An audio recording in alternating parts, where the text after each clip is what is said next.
Dans cette vidéo, tu vas apprendre à déterminer graphiquement l'expression d'une fonction affine. Comme vous le savez, une fonction affine s'écrit sous cette forme, c'est-à-dire qu'à un nombre x de départ, elle associe le nombre ax plus b où a et b sont des nombres. Sa représentation graphique va être une droite, où le nombre a va s'appeler le coefficient directeur et le nombre b va s'appeler l'ordonnée à l'origine. On va essayer sur cet exemple de retrouver l'expression de la fonction f qui est représentée ici par cette droite verte. On cherche donc à déterminer le nombre a et le nombre b.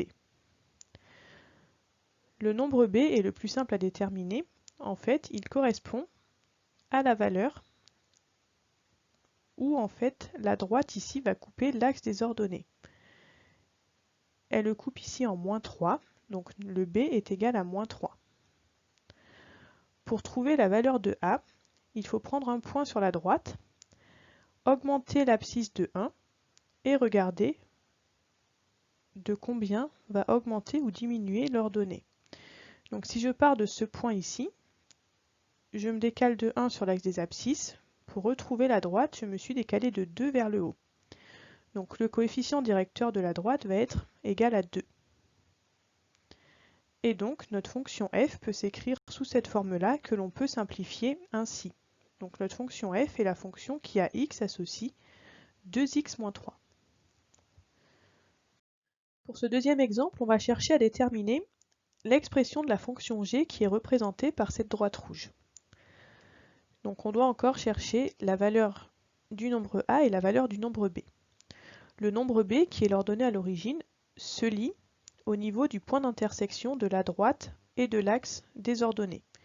Ce point d'intersection est ici, et la valeur de b va être la valeur de l'ordonnée de ce point, que l'on lit directement sur l'axe des ordonnées, qui est égal à 2. Donc le nombre b a une valeur qui est 2. Pour trouver la valeur du nombre a, il faut donc placer un point sur la droite, augmenter l'abscisse de ce point de 1, donc se décaler ici d'une unité, et regarder quel va être le décalage donc vertical. Si à partir de ce point, j'augmente l'abscisse de 1, je vais arriver ici, pour retomber sur la droite, je dois descendre d'une unité. Comme je descends, le nombre va être négatif, et je descends d'une unité, donc on a -1. Ce -1 va être donc le coefficient directeur de la droite. Généralement, on n'écrit pas -1x, on écrit juste -x. Donc la fonction g, au nombre x, elle associe -x plus 2.